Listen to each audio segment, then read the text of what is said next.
Do you think that's why God stays in heaven? Because he too lives in fear of what he has created?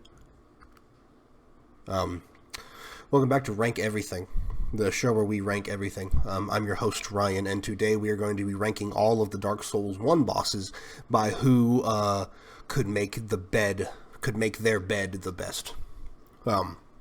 So, first, let's get into our tiers. At the bottom here, we have Cannot. This is a Dark Souls boss that cannot make their bed. No matter how hard they try, they just don't have the facilities for it. Then we have Abysmal. This is a character who could make a bed, but they're so bad at it that they get murdered by their mother or something like that.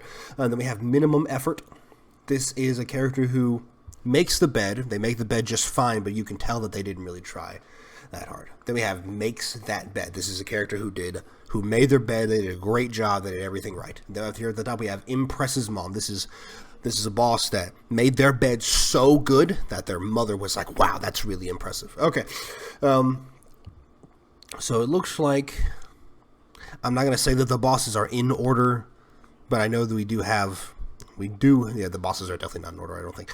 We definitely have the DLC bosses last, though. But this is every boss, not mini bosses, just regular bosses from Dark Souls 1. Okay, so, first up we have the Asylum Demon. So the Asylum Demon is just really fat and tall, but he has hands, he swings a big mace around, can fly and shit. I think that the Asylum Demon could definitely make that bed. I think they couldn't make that bed. Black Dragon Kalameet. So he's a dragon, but he doesn't really have like opposable thumbs that would allow him to grab a bed sheet and other stuff like that.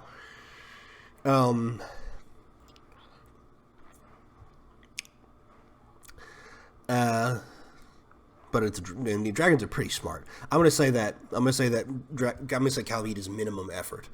Then the Bell Gargoyles.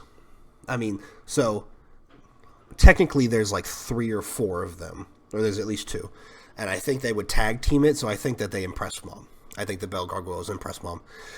The Bed of Chaos. Now this can either go one of 2 ways. You can either say that the Bed of Chaos cannot make the bed because technically it can't even move really.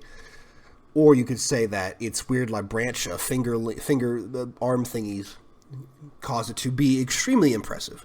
But the Bed of Chaos fucking sucks, so that's why it cannot make the bed. The Capper Demon, I mean, bro literally wields 2 swords. He's showing off his dexterity in that fight. He makes that bed. Ceaseless Discharge. So this is the next thing. Like, what kind of bed do you think Ceaseless Discharge sleeps in? Do you think it's a bed that's as big as he is? Because he's like 100 feet tall or some crazy shit like that. And so,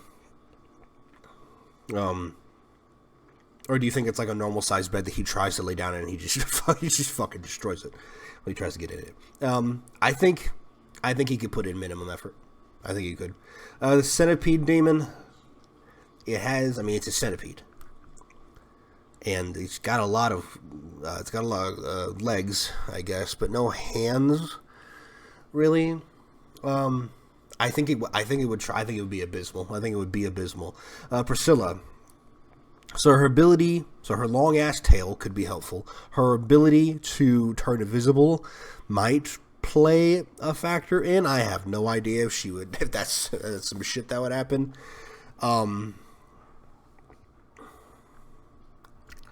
mean, and of course she's like half. She's humanoid.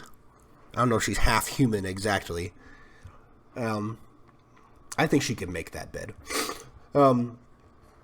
Chaos Witch Quelaag. So she has her human upper half.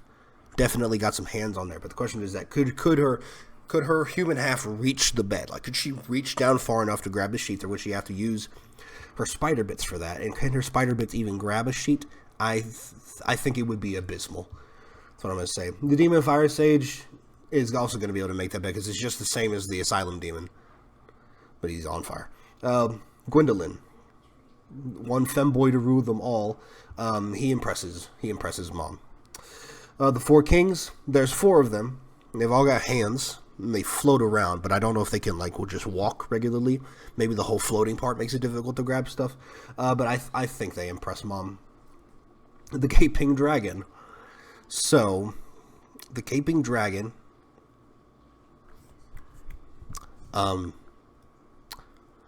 Gaping Dragon cannot make that bed. Sif. So Sif is best boy, best girl. I don't remember.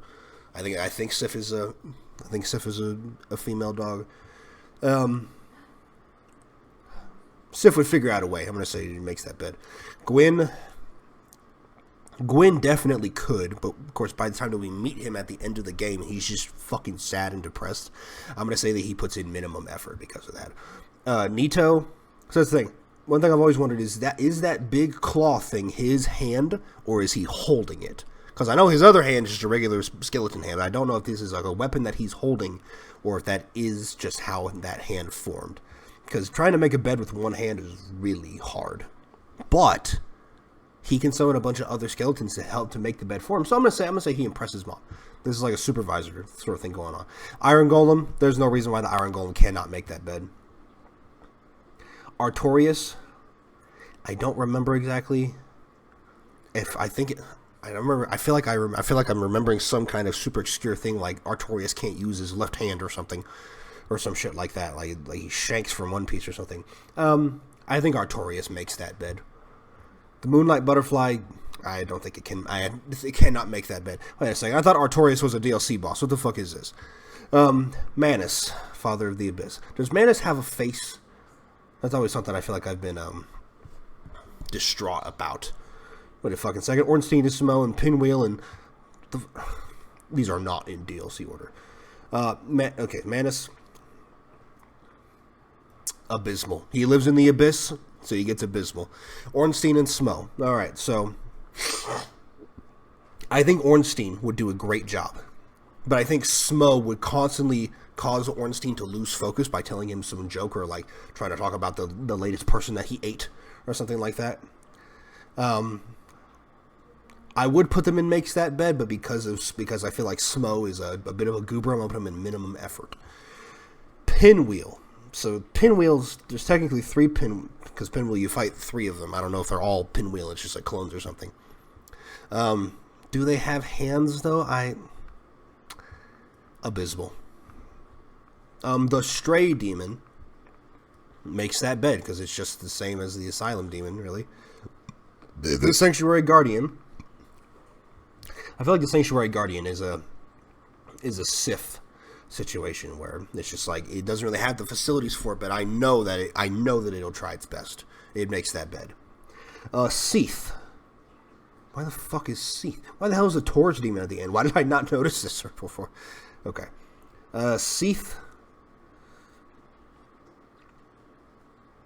I feel like this is a weird one because I feel like he would tell you that he's going to go make his bed and then just not do it. The same way that he betrayed his dragon brethren, he's going to betray you when it comes to making his bed. I'm going to say that his is abysmal for that reason. And then the Taurus Demon, I mean, he's sort of the same as the Asylum Demon. He's just a big motherfucker with big horns who literally wields a big hammer. I mean, he makes that bed. There's no reason why he doesn't. And with that, that is the ranking. This is the Dark Souls 1 bosses ranked by who could make their bed the best. Touch the subscribe button. Subscribe to the channel if you haven't already. It really helps out. Share this video with your friends so that they can be imparted. They can have this great knowledge imparted upon them. And, of course, leave a comment down below letting me know what video or what ranking you want to see next. Remember, it can be literally anything. The channel is called Rank Anything. But, thank you for watching. Until next time, have a good one.